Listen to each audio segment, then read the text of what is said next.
কিন্তু মানুষ মানুষকে মারে কিনা? মারে না? মারে। একটা কুকুর আর একটা কুকুরকে মেরে 10 টুকরা করেছে। একটা হাতি আর একটা হাতিকে মেরে 15 টুকরা করছে, শুনছেন? একটা মানুষ শুধু আর একটা মানুষকে নৃশংসভাবে হত্যাই করে না, হত্যার পরে 10 টুকরা করে, 15 টুকরা করে, বস্তাবন্দি করে। চিল্লায় বলেন ঠিক কিনা? মানুষ যদি নিকৃষ্ট হয়, সে পশুত্বকে হার মানায়, সে পশুর চেয়েও খারাপ হয়। বিশ্বাস করেন? আচ্ছা, আওয়াজ করে উত্তর দেন। একটা কুকুর আর একটা কুকুরকে মারছে, একটা সিংহ আর একটা সিংহকে মেরেছে, একটা হাতি আর একটা হাতিরে মারে। শুনছেন কোনোদিন?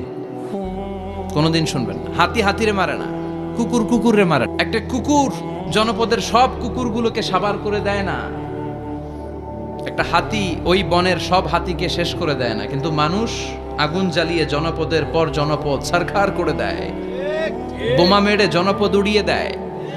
এজন্য মানুষ ভালো হলে সে ফেরেশতার চেয়েও ভালো, মানুষ খারাপ হলে সে পশুর চেয়েও নিকৃষ্ট। উলাইকা কাল আনআম বাল হুম আদাল। ঠিক কি না?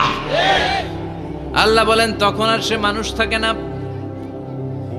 ভালো হলে ফেরেশতাদের চেয়েও ভালো, নিকৃষ্ট হলে পশুদেরকেও সে হার মানায়। উলাইকা কাল আনআমি বাল হুম আদাল উলাইকা হুমুল গাফিলুন। তারা পশুর চেয়েও নিকৃষ্ট, তারা মানুষ তো নয়, তারা পশুও না, পশুর চেয়েও খারাপ। এজন্য আমাদের এই পশুত্বের প্রবৃত্তিকে আমাদের থেকে বের করে মানুষের মতো মানুষ বানানোর জন্য এই কোরআনটারে পাঠাইছে কে? এই কোরআন পড়লে আপনি মানুষের মতো মানুষ হবেন। এই পৃথিবীতে আসল মানুষের অভাব, ঠিক কি না? আসল মানুষ নাই, তো কোরআন এসেছে আমাদেরকে আসল মানুষ বানাতে, আমরা যেন মানুষের মতো মানুষ হতে পারি। এজন্যই কোরআন এসেছে। কোরআন এসেছে আমাদেরকে ভদ্র, শিক্ষিত, মার্জিত, সিভিলাইজড, সভ্য বানাতে। কারণ কোরআন যারা পড়বে তারা মূর্খ থাকে না। কারণ কোরআনের প্রথম কথাই হচ্ছে educate yourself, educate your generation. তুমি তোমার নিজেকে শিক্ষিত করো, তুমি তোমার প্রজন্মকে শিক্ষিত বানাও। ঠিক কি না? কোরআনের প্রথম কথাটা কি বলেন তো? ইকরা মানে কি? সবাই বলেন ইকরা মানে কি? আল কোরআনের প্রথম বাণী পড়ো, আল হাদিসে নবীর কথা পড়ো। আল কোরআনের প্রথম বাণী পড়ো, আল হাদিসে নবীর কথা পড়ো। পড়ে পড়ে শেখো, শিখে শিখে তুমি তোমার নিজের জীবন গড়ো। চিল্লায় পড়েন আল্লাহু আকবার। এজন্য আমরা পড়ে পড়ে শিক্ষিত হতে চাই, মানুষের মতো মানুষ হতে চাই। ইনশাআল্লাহ পড়েন। এই কোরআন পড়লে আই গ্যারান্টি ইউ, আপনাকে গ্যারান্টি দিতে পারি আপনার ছেলে মানুষের মতো মানুষ হবে। ঠিক কি না? যারা মা বাবাকে বৃদ্ধাশ্রমে দিয়ে আসে, ওল্ড হোম আছে না বাংলাদেশে? হ্যাঁ, কুমিল্লায় আসেনি বৃদ্ধাশ্রম? শুনছেন?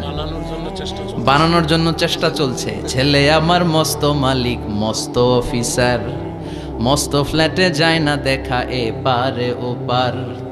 নানান রকম জিনিস আর আসবাব দামি দামি, সবচেয়ে কম দামি ছিলাম একে মাত্র আমি। ছেলের আবার আমার প্রতি অগাধ সম্ভ্রম, আমার ঠিকানা তাই বৃদ্ধাশ্রম। ঠিক কি না? এখন বৃদ্ধাশ্রম লাগে আমাদের, মা বাবাকে কাছে রাখতে চাই না। যে মা বাবা জীবন যৌবন অর্থ সব শেষ করলো আমাদের জন্য, সেই মা বাবাকে সাথে না রেখে বউয়ের পরামর্শে বৃদ্ধাশ্রমে দিয়ে আসে। এরকম ডাকাত আছে না নাই?